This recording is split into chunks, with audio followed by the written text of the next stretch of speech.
Kumusta po kayo? Ako po si Dr. Miguelito Castillo at inilaan ko po ang aking karera sa pagtulong sa mga nakatatandang kalalakihan na mamuhay ng mas malakas at may higit na kumpiyansa. Madalas pong maling akala pero ang katotohanan, maaaring mawala ang gilas ng isang lalaki bago pa man siya makalbo. Para sa marami, nagsisimula ito ng tahimik mas mahinang ereksyon, kaunting tulo pagkatapos umihi, at ang biglaang realisasyon na hindi na gumagana ang mga bagay-bagay tulad ng dati. Pero heto po ang karaniwang hindi sinasabi sa inyo. Ang problema madalas ay wala sa edad ninyo, sa inyong testosterone o kahit sa inyong prostata. Nasa inyong mga kalamnan ang malalalim at nakatagong mga kalamnan na malamang hindi nyo pa kailanman na-stretch, hindi na ensayo, at baka hindi nyo pa nga narinig. Mahigit 4 taon ko na pong tinutulungan ang mga nakatatandang kalalakihan na maibalik ang klase ng lakas at kumpiyansa na akala nila'y tuluyan nang nawala. Ngayon, ibabahagi ko po ang isang bagay na babago sa karaniwang payo. Itong 5 simpleng ehersisyo ng pag-uunat na magagawa ninyo sa inyong kama o sa sahig ng sala ay nakatulong na sa libu-libong kalalakihang tulad ninyo na makaranas ng mas matagal at mas matigas na ereksyon at matanggal ang nakakahiyang pagtulo. Hindi po ito teorya, ito'y agham kilos at ang kakayahan ng katawan na maghilom. Kung sasamahan niyo po ako, ipapakita ko ang eksaktong ehersisyo na tinatawag kong ang susi, ang siyang magbubukas sa lahat. Handa na po ba kayong bawiin ang kontrol? Sige po, ngayong alam nyo na kung ano ang posible, simulan na po natin.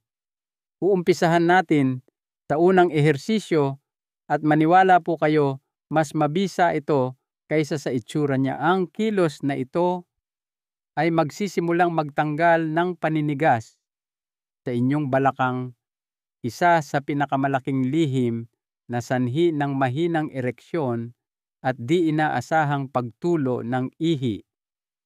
Kung kayo po ay matagal nang nakaupo sa opisina, sa likod ng manibela o sa bahay, dito po talaga tayo kailangang magsimula. Dahan-dahan po nating gawin ito ng sabay-sabay. Una, pambukas ng balakang, parang windshield wipers. Hayaan niyo po akong magkwento sandali. Ilang taon na ang nakalipas, may pasyente akong retiradong bumbero, si Mang Berto. Malaking tao, matipuno, lahat na yata ng hirap na pagdaanan na usok-init, bumagsak na baga lahat na. Pero naroon siya sa opisina ko, nakaupo sa harap ko, nakayuko, halos pabulong ang boses. Sabi niya, "Doc, hindi na po ako tinitigasan. At kapag umiihi ako, hindi po tumitigil ng malinis. Nahihiya po ako." Hinding-hindi ko makakalimutan ang itsura niya. Hindi lang ito pagkadismaya. Ito'y pagkawala, yung klase ng pagkawala na hindi pinag-uusapan ng karamihang lalaki, yung tahimik na unti-unting kumakain sa kumpiyansa mo. Tapos, tinanong ko siya ng tanong na laging ikinagugulat ng mga kalalakihan. "Mang Berto, gaano po kayo katagal nakaupo sa isang araw?" Natigilan siya tapos kinabahang tumawa. "Halos buong araw po, Doc. Nanonood ako ng TV, nagpapasel, siguro konting lakad lang papunta sa mailbox." Ang sinabi ko sa kanya ay siya ring sasabihin ko sa inyo ngayon dahil binago nito ang lahat para sa kanya at baka para sa inyo rin. Ang inyong balakang ang may hawak ng susi. Hindi ang inyong puso, hindi ang inyong mga hormone, ang inyong balakang. ang kasukasuan kung saan nagtatagpo ang inyong mga binti at ang inyong balakang pelvis ay isa sa pinakamakapangyarihan, ngunit napapabayaang bahagi sa katawan ng lalaki. Direktang konektado ito sa pelvic floor na siyang sistema ng mga kalamnan na sumusuporta sa inyong pantog at sa inyong ereksyon. Kapag ang inyong balakang ay masikip na halos palaging nangyayari sa mga nakatatandang lalaki na madalas nakaupo, nagkakaroon ng parang sakal sa mga nerbiyos at daluyan ng dugo na nagpapahintulot sa inyong tumigas at mapanatili ang tigas. Pinapahina rin nito ang kontrol nyo sa pantog. Kaya po kayo may konting tulo pagtayo nyo. Kaya po kayo mas mabilis lumambot. At kaya po napakahalaga ng unang ehersisyong ito, ang pambukas ng balakang o ang madalas kong tawaging windshield wiper, ang inyong unang hakbang para gisingin ang mga kalamnang ito. At linawin ko po, hindi ito isang kakaibang yoga pose. Ito po ay functional medicine. Tungkol ito sa paglikha ng espasyo kung saan ang inyong katawan ay matagal nang nakaipit. Ang kailangan nyo lang po ay isang lugar na mauupuan ang inyong kama, isang silya ang sahig kung komportable kayo, at ang kagustuhang gumalaw ng dahan-dahan at huminga. Heto po ang gagawin ninyo. Umupo ng nakabend ang mga tuhod, mga paa ay patag sa sahig, halos magkasing lapad ng balikat. Suportahan ang itaas na bahagi ng katawan sa pamamagitan ng pagsandal sa inyong mga kamay o sa pader kung gusto ninyo.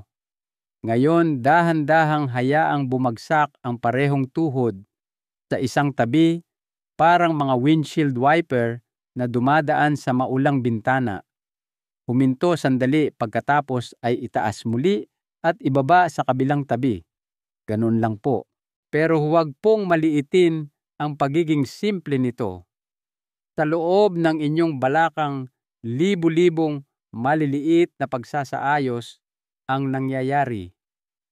Ang inyong pelvis ay nagsisimulang umikot, ang inyong mga panloob na hita, inner thighs, ay nagsisimulang lumuwag, at ang malalalim na kalamnan sa ilalim ng inyong singit, yung mga kumokontrol sa base ng inyong ereksyon, ay nagsisimulang magising. Maaari po kayong makaramdam ng kaunting paninigas o makarinig ng lagutok. Okay lang po iyon. Nag-aayos lang ang inyong katawan. Niluluwagan niyo po ang pagkakabuhol. At heto po ang mahika, habang ang mga kalamnang ito ay nagsisimulang gumalaw, nang malaya muli bumubuti ang daloy ng dugo. Isipin niyo po iyon. Para maging matigas na matigas ang ereksyon, kailangan niyo ng presyon ng dugo para pumasok at manatili sa loob ng mga silid ng inyong ari. Kung ang inyong balakang ay nakaipit at ang inyong pelvic floor ay mahina, tumatagas ang presyon na iyon. Lumalambot kayo. Nagkakaroon kayo ng tulo ng ihi. Nawawalan kayo ng kontrol.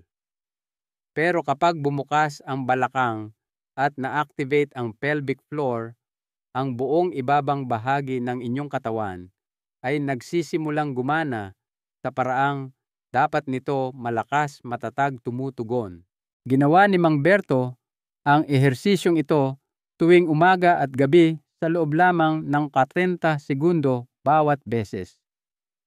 Sa loob ng 3 linggo, sinabi niya sa akin na nagigising na siyang may morning wood, paninigas sa umaga ulit, sa unang pagkakataon sa loob ng maraming taon. Sa loob ng 6 na linggo, hindi na siya tumutulo. Nagbiro pa nga siya, "Dok, mukhang iba na ulit ang tingin sa akin ng misis ko." At naniniwala po ako sa kanya. Kapag ang isang lalaki ay malakas muli ang pakiramdam sa kanyang katawan, nagbabago ang paraan ng pagpasok niya sa isang silid.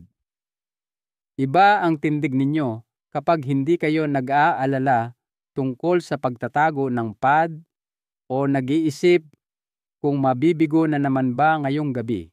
Kaya habang ginagawa niyo po itong unang ehersisyo, huwag lang basta gumalaw.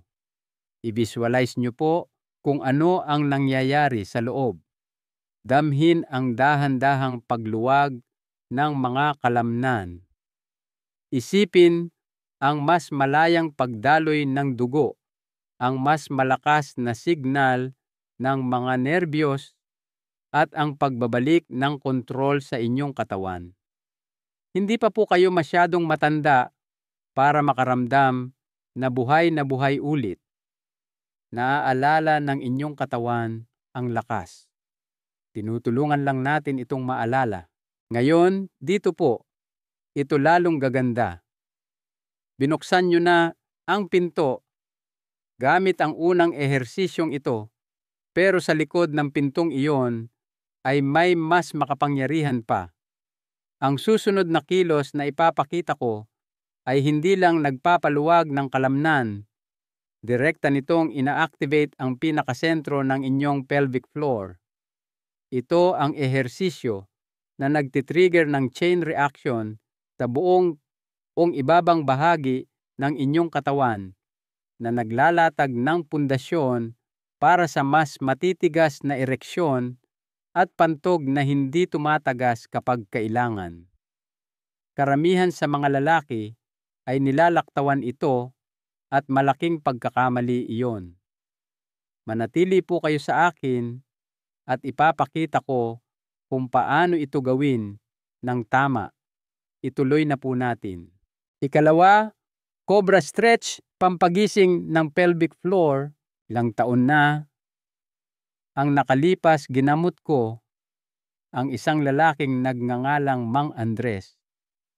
Siya ay sigtembapen dating marino, mayabang pribado, at matigas pa sa tabla pareho sa tindig, at ayon sa biro niya, kahit saan, maliban sa kung saan mahalaga. Sinabi niya sa akin, "Dok, hindi ko na matandaan kung kailan ako huling nagising na matigas at parang mas marami pa akong tagas kaysa sa naihi ko."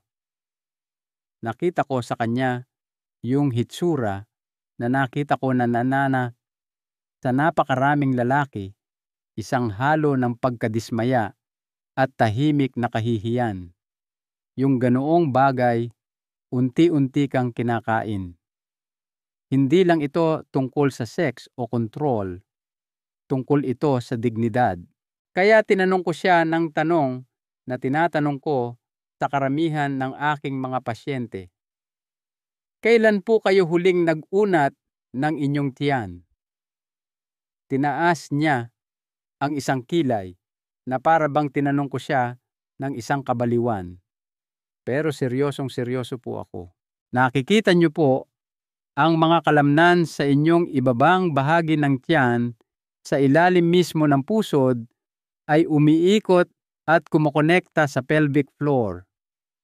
Kapag ilang taon kayong nakayukod, nakaupo sa mga silyon nagmamaneho, nanonood ng TV o nakasandal pasulong, ang mga kalamnang iyon ay sumisikip. At kapag sumikip sila, hinihila nila ang pelvic floor na parang isang matigas na buhol. Ang buhol na iyon ay sumasakal sa daloy ng dugo. Pinapatay nito ang mga nerbiyos. Naglalagay ito ng presyon sa pantog. Hindi na kayo gaanong nakakaramdam, hindi na kayo gaanong nakakagawa ng maayos at nawawala ang malinis na pagtigil sa dulo ng pag-ihi. Ang masama pa, karamihan sa mga lalaki ay hindi man lang naiisip na i-stretch ang bahaging ito. Pero ginawa ni Mang Andres at gagawin nyo rin. Ang cobra stretch ay isa sa pinakamakapangyarihang kasangkapan na ginagamit ko sa aking klinika lalo na para sa mga lalaking higit sa histango. Ito ay banayad na kaangkla at nakakagulat na epektibo sa pagpapanumbalik ng inaakala ng marami na permanenteng nawala na. Kapag ginawa ng tama, hindi lang nito pinapaluwag ang inyong tiyan. Ina-activate nito ang malalalim na koneksyon sa pelvic na kumokontrol sa tigas at daloy. Para magsimula, humiga po ng nakadapa. Dahan-dahan lang po. Hindi kailangang maging maganda ang forma, basta ligtas. Panatilihing nakaunat ang mga binti sa likuran, halos kasing lapad ng balikat mga daliri sa paa, ay relax. Ilagay ang inyong mga kamay sa ilalim ng inyong mga balikat na parang magpupush up. Ngayon, dahan-dahang itulak pataas gamit ang inyong mga braso at dahan-dahang iangat ang inyong dibdib mula sa sahig. Umangat lang po hanggang sa komportableng taas. Ang inyong balakang ay mananatiling nakaangkla. At heto po ang susi habang umaangat kayo tumingin ng bahagya pataas at huminga ng malalim. Mararamdaman ninyo ang harap ng inyong katawan na nagsisimulang mag-unat at bumukas, lalo na yung masikip na ibabang bahagi ng tiyan.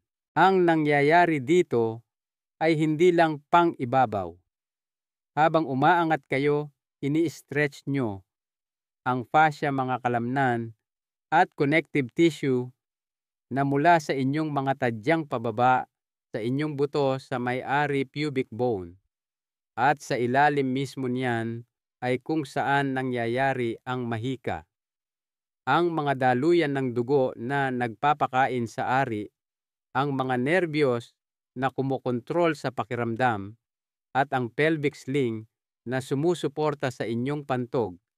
Lahat sila ay dumadaan sa rehiyong ito. Ang cobra ay hindi lang nagre-release ng presyon. Ginigising nito ang matagal nang natutulog. Sinasabi nito sa katawan, "Hoy, hindi pa tayo tapos. Kasali pa tayo sa laro." At hindi lang ito tungkol sa mas magandang pakiramdam. Kapag ang bahaging ito ay nagiging mas elastiko at buhay, ang mga ereksyon ay nagiging mas malakas, mas puno, mas matagal, dahil ang dugo ay hindi lang dumarating. Nananatili ito. At ang pagtagas, yung malambot na tulo na kinaiinisan ninyo, bumabagal, tapos tumitigil dahil ang inyong mga kalamnan ay sa wakas nagagawang isara ang balbula sa paraang dapat nilang gawin. Tumawag si Mang Andres sa akin pagkatapos ng 3 linggo ng paggawa ng cobra tuwing umaga. Sabi niya, "Doc, hindi ko ito inaasahan. Nagigising na ulit akong matigas at hindi ko na kailangan ng tuwalya sa banyo." Iyan po ang kapangyarihan ng ehersisyong ito. Hindi ito pagyayabang. Ito'y biyolohiya na ginagawa ang laging dapat nitong gawin. Ngayon, kung nag-aalala kayong humiga sa sahig, hayaan nyo akong tiyakin sa inyo ito ay talagang maaaring gawin sa isang matigas na kama. Maaari pa nga kayong magpatong ng mga unan sa ilalim ng inyong dibdib kung sensitibo ang inyong likod.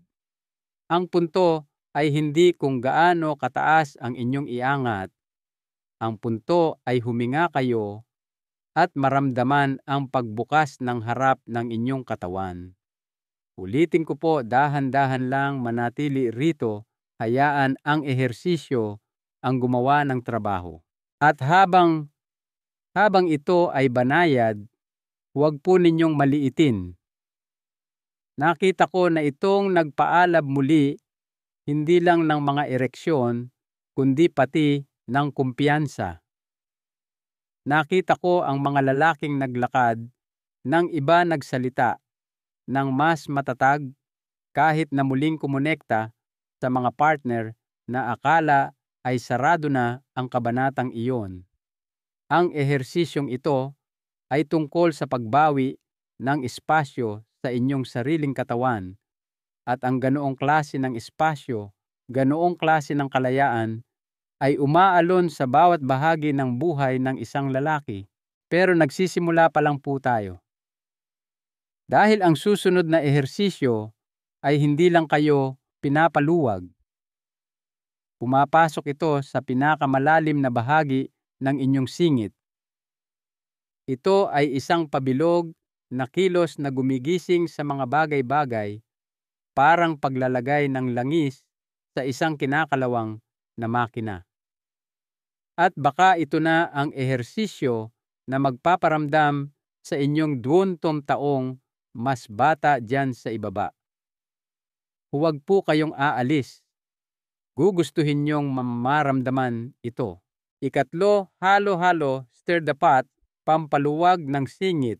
Hayaan niyo po akong sabihin sa inyo ang isang bagay na natutunan ko pagkatapos ng 3 dekada ng pagtatrabaho sa mga nakatatandang lalaki. Ang inaakala ninyong pagtanda lang ay madalas na usapin lamang ng paninigas at kapabayaan. Hindi naman sinasadyang kapabayaan, hindi, kundi walang nagturo sa atin kung ano ang dapat bigyang pansin. Kunin natin ang singit halimbawa. Karamihan sa mga lalaki ay napapansin lang ito kapag masakit o kapag bumibigay na. Pero ang totoo, isa ito sa pinakamakapangyarihang sentro ng katawan ng lalaki. At kapag natutunan ninyo kung paano ito paluwagin, talagang paluwagin, magbubukas kayo ng isang klase ng lakas at pagiging sensitibo na nakalimutan nyo ng taglay ninyo.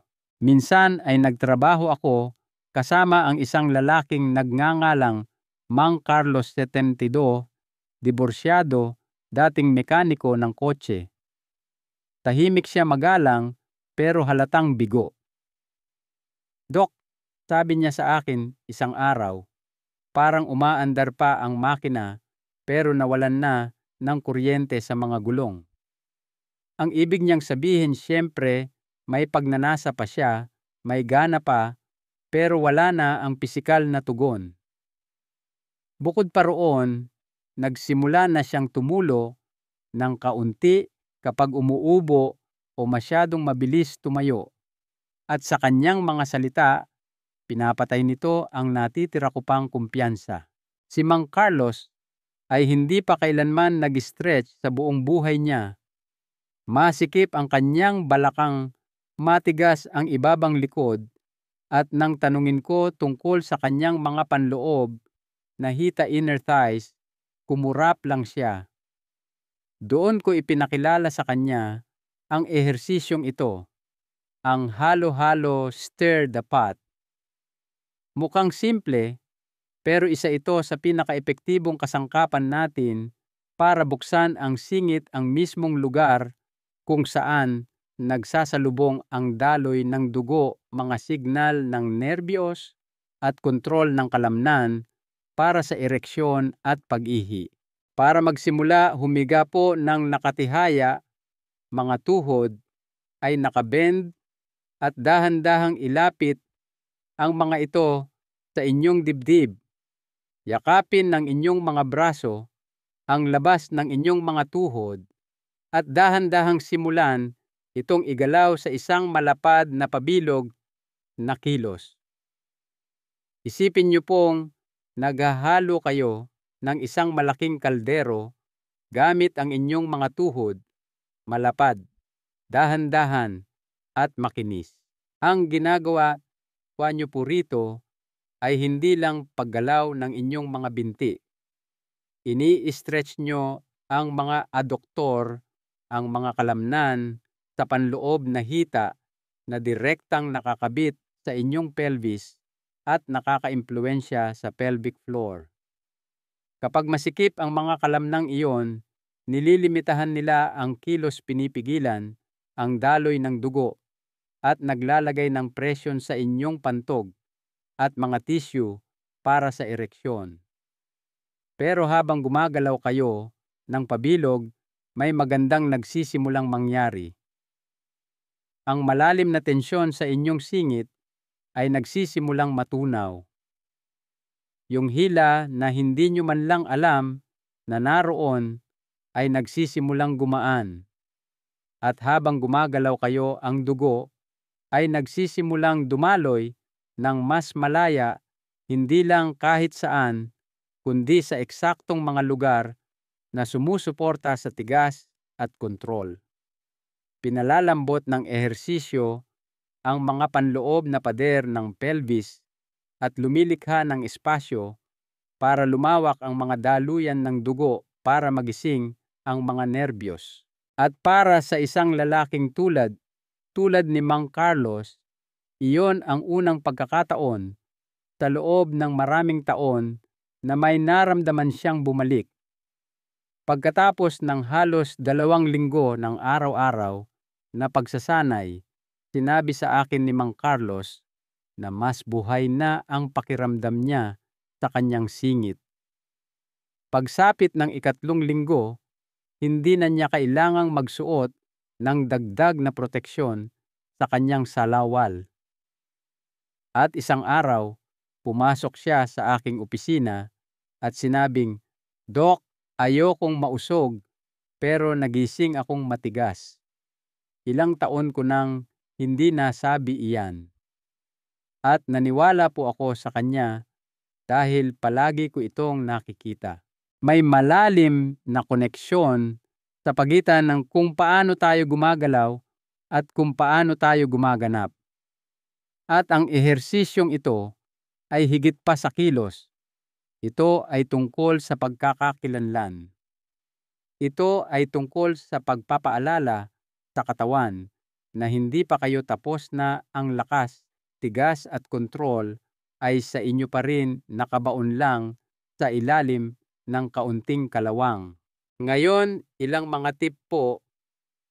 Huminga habang ginagawa ito, palalim sa ilong labas sa bibig.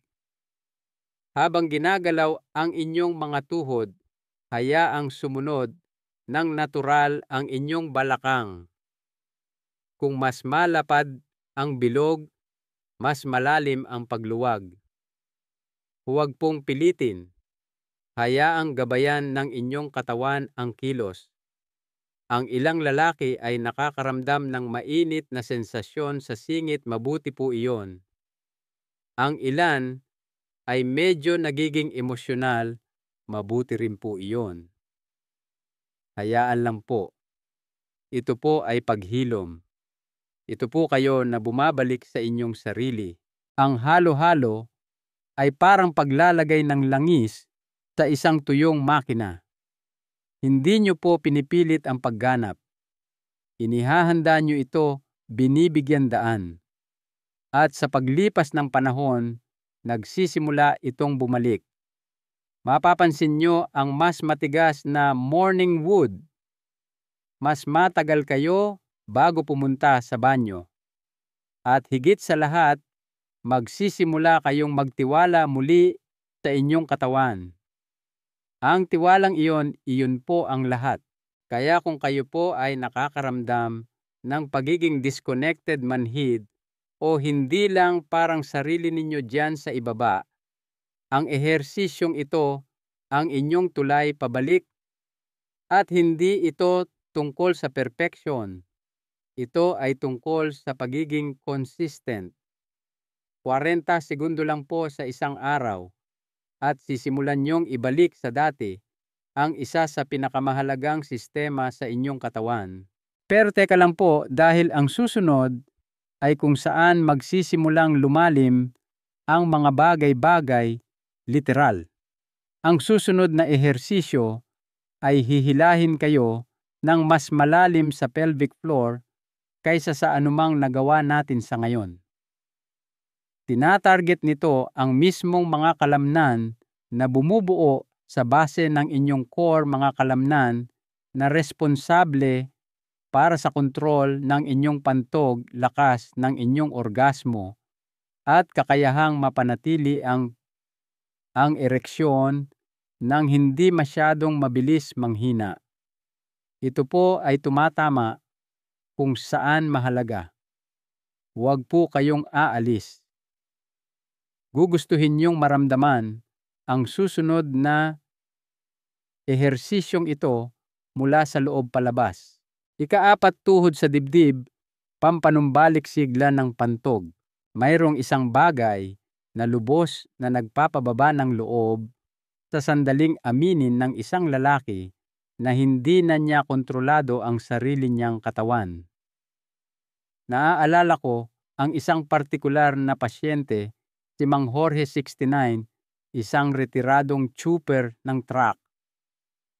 Mga kamay na parang pang-baseball mitt boses na magaspang mula sa mga dekada sa kalsada. Lumapit siya sa akin hindi dahil sa sakit, kundi dahil sa kahihiyan. Sabi niya, hindi ko akalain na magiging tipo ako ng lalaki na tumutulo ang ihi pagtayo. Dati maaasahan ang katawan ko. Ngayon, hindi ko na ito pinagkakatiwalaan. Tumagos iyon sa akin dahil hindi nag-iisa si Mang Jorge. Maraming lalaki ang tahimik na dinadala ang parehong pagkadismaya, nahihiya hindi lang sa abala, kundi sa kung ano ang sinisimbolo nito, ang dahan-dahang pagkupas ng pagkalalaki. Ang hindi alam ni Mang Jorge at ng karamihan sa mga lalaki ay ang ating pelvic floor ay hindi isang bagay na permanente. Hindi ito isang grupo ng kalamnan na tapos na agad. Ito ay tumutugon. Maaari itong humina, oo, pero maaari rin itong magising muli. At isa sa pinakasimpleng paraan para gawin iyon, lalo na kapag kasama na ang pagtulo, ay ang ehersisyong tuhod sa dibdib. Ito ay basic, parang pambata pa nga, pero ito rin ay napakamakapangyarihan. Ang ehersisyong ito ay tumutulong na ibalik ang isang bagay na hindi na naramdaman ng karamihan sa atin sa loob ng maraming taon, ang kabuuang pagluwag. Iyong malalim na panloob na relaksasyon na dumarating kapag ang tensyon ay sa wakas bumitaw at ang daloy ng dugo ay bumabalik sa mga bahagi ng inyong katawan na pinakakailangan ito. Para magsimula, humiga po ng patihaya. Hayaang nakapatong ang inyong ulo sa unan kung masarap sa pakiramdam. Pagkatapos, dalhin ang parehong tuhod pataas patungo sa inyong dibdib tulad ng ginawa natin sa naunang ehersisyo. Pero sa pagkakataong ito, sa halip na maghalo ng pabilog, hahawakan nyo lang po. Yakapin ng inyong mga braso ang ibabaw ng inyong mga tuhod, hindi sa ilalim. At dito po nagsisimula ang trabaho, hindi sa kilos kundi sa katahimikan. Dahan-dahan ninyong paghiwalayin ang mga tuhod, lumilikha ng espasyo sa balakang at singit at hawakan. Mararamdaman nyo ang pag-unat ng malalim sa mga panloob na hita, pero kung mapapansin ninyo, may banayad na presyon sa base ng inyong pelvis. Iyon po ang floor na hinahabol natin. Doon po nagsisimula ang pagbabago. Habang humihinga kayo, ang inyong katawan ay gumagawa ng isang pambihirang bagay. Ang nervous system ay nagsisimulang bumagal. Ang mga kalamnan sa inyong ibabang tiyan at perineum, ang pagitan ng bayag at butas ng puwit, ay nagsisimulang lumambot. At sa paglambot na iyon, may kritikal na nangyayari. Nagsisimulang bumukas ang mga daluyan ng dugo. Nagigising ang mga nerbiyos.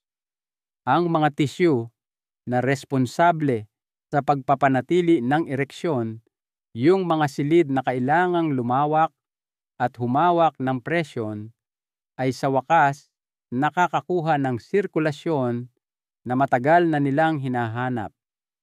Kasabay nito, ang ehersisyong ito ay muling sinasanay ang muscular sling na kumukontrol sa pag-ihi. Hindi lang po kayo nag-uunat, nagre-rewire kayo. Muling natututunan ng inyong utak kung paano sabihin sa inyong pelvic floor, humawak ka ng mahigpit hanggang matapos tayo. At sa paglipas ng panahon, nangangahulugan iyon na wala ng tulo, wala ng pagmamadali sa banyo, at wala ng pag-aalinlangan sa sarili sa kalagitnaan ng gabi. Ginawa ni Mang Jorge ang ehersisyong ito tuwing gabi bago matulog. Noong una, sabi niya, ay alanganin ang pakiramdam. Parang nagyo-yoga ako ng slow motion, biro niya. Pero pinagpatuloy niya ito. Sinabi niya sa akin na sa loob ng 2 linggo, napansin niyang nakakatulog na siya ng mahimbing nang hindi nagigising para umihi. At ilang araw pagkatapos noon, tumawag siya at sinabing, "Doc, hindi lang ako nagising na tuyo. Nagising akong matigas." At 5 taon ko nang hindi nagawa iyon. Nabasag ang boses niya nang sabihin iyon at halos ganoon din ang sa akin. Dahil ang totoo, hindi lang ito tungkol sa katawan. Ito ay tungkol sa kung ano ang kinakatawan ng katawan. Kapag nagsimula kayong makontrol muli, kapag bumalik ang inyong mga ereksyon at maayos na ang inyong pantog, hindi na ninyo mararamdaman na pinamamahalaan nyo lang ang paghina. Mararamdaman nyong buhay kayo. At ang pakiramdam na iyon ng sigla ay nagbabago sa lahat, sa inyong tindig, sa inyong enerhiya, kahit sa paraan ng pagtingin ninyo sa inyong sarili sa salamin. Kaya habang hawak ninyo ang posisyong ito, tuhod sa dibdib mga braso, ay dahan-dahang humihila hininga, ay matatag alamin po ninyo na higit pa sa pag-uunat ang ginagawa ninyo. Pinapanumbalik ninyo ang ugnayan sa pagitan ng isip at kalamnan. Muli niyong itinatayo ang tiwala sa inyong sariling pundasyon. At oo, simple lang ito, pero minsan ang simple ay eksakto kung ano ang gumagana. Bitawan na po ang ideya na ang lakas ay nagmumula lamang sa hirap. Sa sandaling ito ng katahimikan, ang inyong katawan ay gumagawa ng ilan sa pinakamalalim nitong paghilom. Ganito po natin inihahanda ang sistema. Binubuksan natin ang balakang, ina-activate natin ang singit, at ngayon, nire-reset natin ang floor. Pinapaalalahanan natin ito sa trabaho nito at nagsisimula itong makaalala. Pero hindi pa po tayo tapos. Dahil ang huling ehersisyo na ipapakita ko sa inyo ang siyang magbubuklod sa lahat. Ito ang pinakamapanghamon, oo, pero ito rin ang pinakakapaki-pakinabang. Tinatawag ko itong ang susi, the ringer, sa isang dahilan. Dumidiretso ito sa pinaka-base ng inyong katawan, malalim sa pelvic bowl, at ginigising ang mga bahagi na inaakala ng karamihan sa mga lalaki na tuluyan nang nawala. Kung naghihintay kayo sa isang ehersisyo na mag-uuwi sa lahat, yung talagang makakapagpabago sa paraan ng inyong pagganap at pakiramdam mula sa loob palabas, ito na po iyon. Manatili po kayo sa akin. Malapit na kayong magbukas ng isang bagay na makapangyarihan. 5, happy baby. Ang susi, the ringer. Itinabi ko po ang pinakamaganda at pinakamapanghamon para sa huli. Pero huwag po kayong matakot dyan. Ang happy baby stretch, o tulad ng gusto kong tawagin, ang susi ay kung saan lahat ng nagawa ninyo sa ngayon ay magsasama-sama. Ito ang sandali kung saan hindi na lang kayo basta nagpapaluwag, kundi nagsisimula ng magbukas ng isang bagay na malalim makapangyarihan, isang bagay na hindi na naramdaman ng karamihan sa mga lalaki sa loob ng maraming taon. Naaalala ko ang isang lalaking nagngangalang Mang Haroldo 74, isang retiradong punong guro ng elementarya. Nanigas ang kanyang katawan sa paglipas ng mga taon dahil sa mahabang oras ng pag-upo, pagbiyahe at pamamahala ng stress. Sinabi niya sa akin, "Dok, parang nandito pa ang katawan ko, pero nawalan na ako ng koneksyon dito. Manhid ang pakiramdam ko diyan sa ibaba, parang ang pagkalalaki ko ay hiwalay na sa ibang bahagi ko."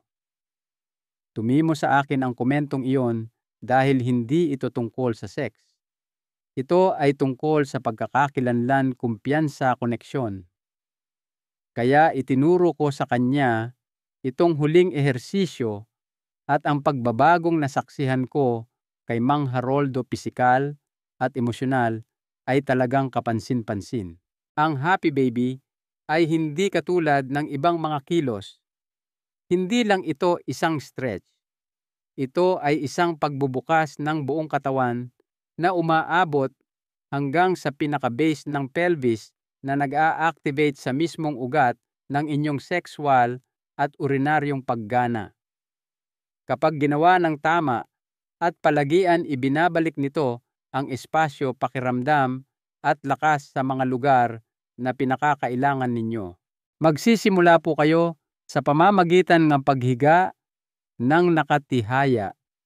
Dahan-dahang dalhin ang inyong mga tuhod patungo sa inyong dibdib at pagkatapos ay hayaang maghiwalay ang mga ito.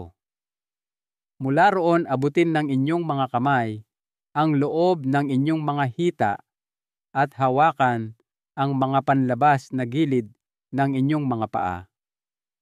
Huwag po kayong mag-alala kung hindi nyo masyadong maabot. Gumamit ng tuwalya o sinturon kung kinakailangan. Ang susi ay ang maituro ang inyong mga paa patungo sa kisame habang pinapanatiling relax ang inyong likod sa sahig. Pagkatapos, gamit ang inyong mga braso, dahan-dahang hilahin ang inyong mga tuhod pababa patungo sa inyong mga kilikili. Mararamdaman nyo ang pag-unat ng malalim sa loob ng inyong balakang, inyong mga panloob na hita at higit sa lahat sa mismong pelvic floor. Maaaring kakaiba ang pakiramdam ng posisyong ito sa simula, lalo na kung ang inyong katawan ay hindi na gumalaw ng ganito sa loob ng mga dekada. Okay lang po iyon. Dahan-dahan lang. Huminga. Dahil ang kilos na ito ay higit pa sa pag-uunat. Binubuksan nito ang daloy ng dugo papasok sa mga erectile chamber, ginigising ang perineum, yung makapangyarihang espasyo sa pagitan ng bayag at ng butas ng puwit, at muling pinapagana ang sling ng mga kalamnan na sumusuporta sa inyong pantog at sexual na tugon. Ngayon, gusto ko pong isipin ninyo ang isang bagay habang humihinga kayo sa posisyong ito. Isipin niyo po ang base ng inyong pelvis na parang isang singsing, isang bilog ng kalamnan at connective tissue na humahawak sa lahat. Kapag masikip ang singsing na iyon, napuputol ang daloy ng dugo, malambot o hindi pare-pareho ang pakiramdam ng mga ereksyon at nawawalan kayo ng kontrol pagkatapos umihi. Pero kapag bumukas at lumakas ang singsing na iyon, ang kabaligtaran ang nangyayari, malayang dumadaloy ang dugo at nananatili, nararamdaman ninyong namumuo at humahawak ang presyon at ang ihi ay tumitigil ng malinis at kumpleto. Hindi lang po ito teorya.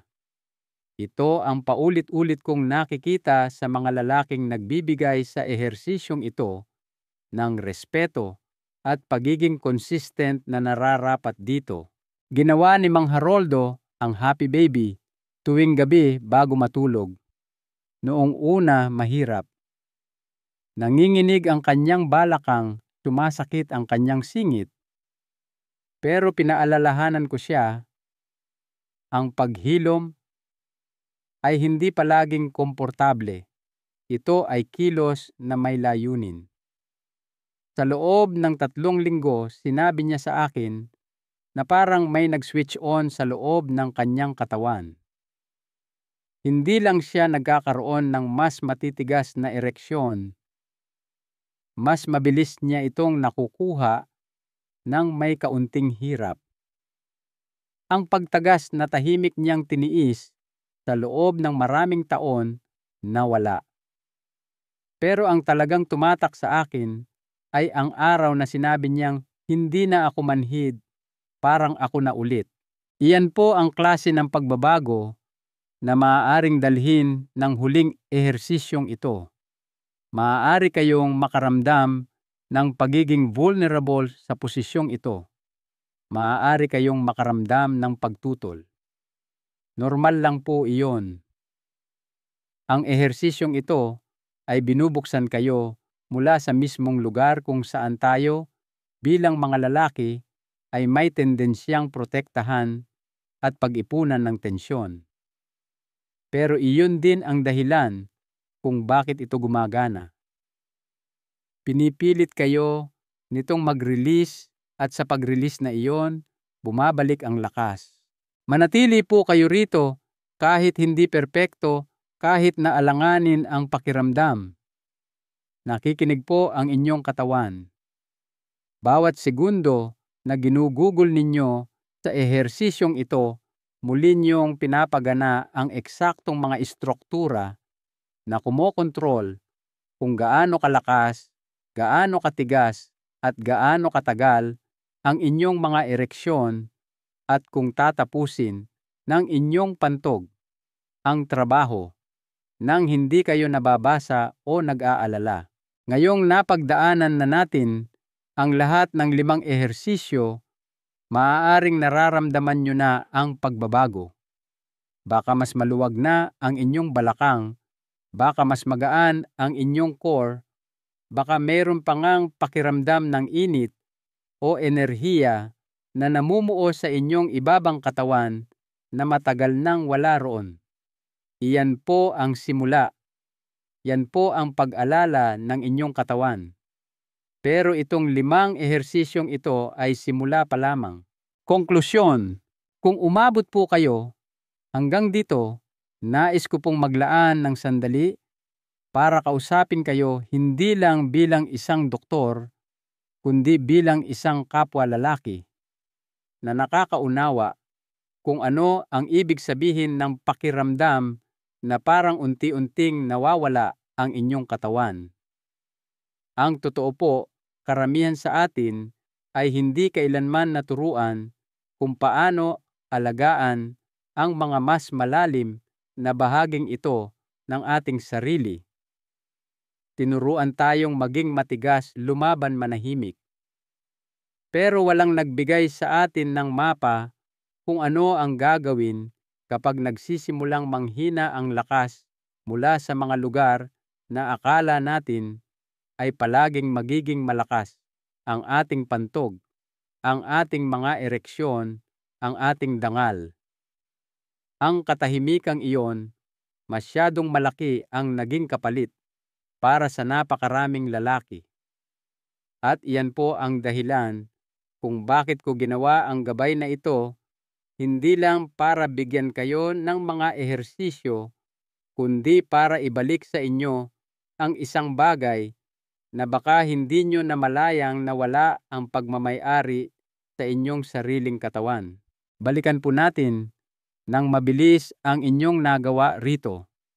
Nagsimula kayo sa pambukas ng balakang, isang simple ngunit mabisang ehersisyo na nagpaluwag sa daanan patungo sa inyong pelvis.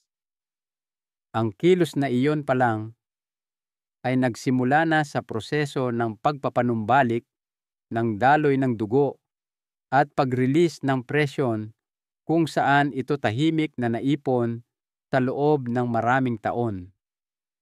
Pagkatapos ay lumipat kayo sa cobra, ini-stretch ang malalim na ibabang tiyan at ginising ang mga kalamnan na nanahimik. Muling ikinonekta kayo sa inyong sentro at ibinalik ang pundasyon para sa mas mahusay na ereksyon at kontrol sa pantog. Mula roon, naghalo-halo kayo, literal na pinalaya ang inyong singit, binuksan ang inyong mga aduktor at tinulungang makahinga muli ang mga nerbiyos at daluyan na sumusuporta sa sexual na paggana. Pagkatapos dinala ninyo ang inyong mga tuhod sa inyong dibdib, ni-reset ang pelvic floor sa katahimikan. Dahan-dahang sinanay muli ang inyong katawan na alalahanin kung paano itigil ang tulo at humawak ng tigas kung saan ito mahalaga. At sa wakas, ang susi. Happy baby, isang buong katawan, malalim na pag-release na muling nagkonekta sa inyong utak, inyong hininga, at inyong pagkalalaki sa pinakabatayang antas. Hindi lang po ito mga ehersisyo. Ito ay mga senyales, mga mensahe sa inyong katawan na hindi kayo sumusuko, na nagmamalasakit pa rin kayo, na gusto nyo pa ring makaramdam na buhay at buo. At mas mahalaga po iyon kaysa sa inaakala ninyo. Nakakita na po ako ng mga lalaki sa kanilang 60s, 70s, at kahit 80s na ginawa ang eksaktong mga hakbang na ito at muling itinayo ang akala nila'y tuluyan nang nawala. Napanood ko ang mga matang nagliliwanag kapag ibinabahagi nilang nagising silang matigas sa unang pagkakataon sa loob ng maraming taon. Nakita ko ang mga balikat na muling tumuwid kapag napagtanto nilang hindi na nila kailangan ng pad sa kanilang salawal o ng pangalawang pagpunta sa banyo para lang matapos umihi. May mga misis pa nga pong tumatawag para magpasalamat sa akin, hindi dahil binigyan ko ang kanilang asawa ng isang mahiwagang tableta, kundi dahil nakita nilang nagsimulang maniwala muli sa sarili ang isang lalaki. Nais ko pong maintindihan ninyo ng malinaw, hindi po ito tungkol sa perpeksyon. Hindi ito tungkol sa flexibility o kung gaano kalayo ang kaya niyong stretch. Ito po ay tungkol sa pagiging consistent. Ito po ay tungkol sa paggawa ng trabaho tahimik, tuloy-tuloy, araw-araw. Itong 5 kilos na ginagawa sa loob ng wala pang 7 minuto sa isang araw ay may kapangyarihang lubos na baguhin kung paano kayo nakakaramdam, kung paano kayo gumagana, at kung paano ninyo tinitingnan ang inyong sarili. Hindi nyo po kailangan ng magagarang kagamitan.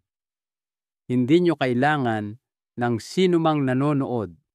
Ang kailangan nyo lang po ay kaunting espasyo, kaunting oras, at ang kagustuhang magpakita para sa inyong sarili kahit matagal na kayong hindi. Alam ko pong maaaring mahirap ang buhay. Alam ko pong ang pagtanda ay maaaring parang dahan-dahang pagguho ng mga bagay na dati niyong inaasahan.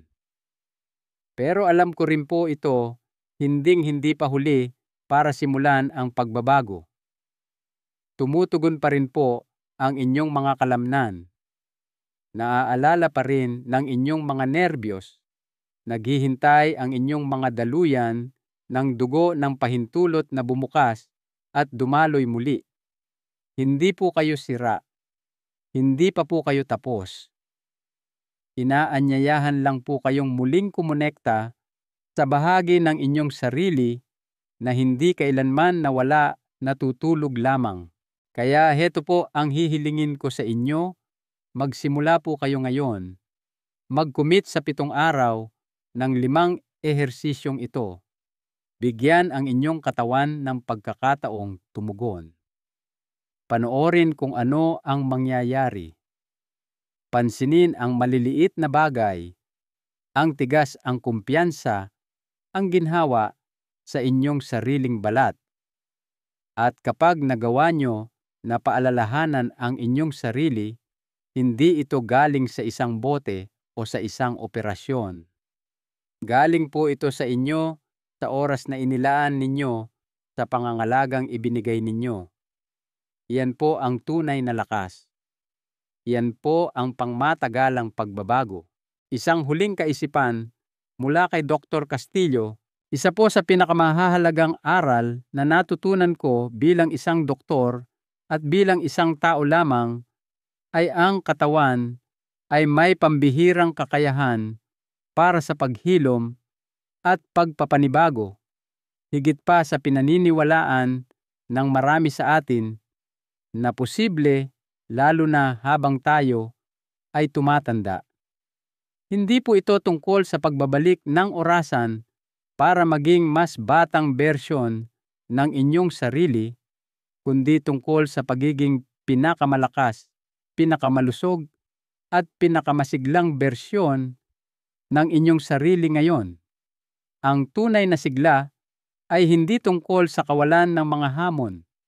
Ito ay tungkol sa kung paano natin sila hinaharap, kung paano tayo umaangkop, at kung paano tayo patuloy na namumuhunan sa ating sariling kapakanan. Ang paggawa ng maliliit at tuloy-tuloy na mga hakbang na ito para alagaan ang inyong pisikal na sarili ay maaaring magbukas ng panibagong diwa ng layunin, kumpiyansa at kagalakan sa lahat ng aspeto ng inyong buhay. Tandaan po ninyo, kayo ang tagapangalaga ng inyong sariling kalusugan at ang kapangyarihang mapabuti ito ay nasa loob ninyo. Kung ang paraang ito ay tumutugma sa inyo at kung nakakaramdam kayo ng kislap ng pag-asa o bagong pakiramdam ng posibilidad pagkatapos malaman ang tungkol sa mga ehersisyong ito, nais ko pong marinig mula sa inyo. Mangyari po lamang na mag-iwan ng komento sa ibaba na ibinabahagi ang inyong mga saloobin o anumang karanasan ninyo habang sinusubukan ang mga kilos na ito. Ang inyong kwento ay maaaring siyang mag-inspira sa isa pang lalaki na kumilos. At kung nakita ninyong nakakatulong ang impormasyong ito, mangyaring isaalang-alang ang pag-subscribe para sa higit pang praktikal at totoong buhay na mga tip na idinisenyo para tulungan kayong mabawi ang inyong lakas, kontrol at kumpiyansa. Huwag po ninyong kalimutang ibahagi ito sa mga kaibigan, kapatid o sino mang lalaki sa inyong buhay na maaaring makinabang sa pagdinig ng mensaheng ito. Ipagpatuloy po natin itong mahalagang usapan ng sama-sama.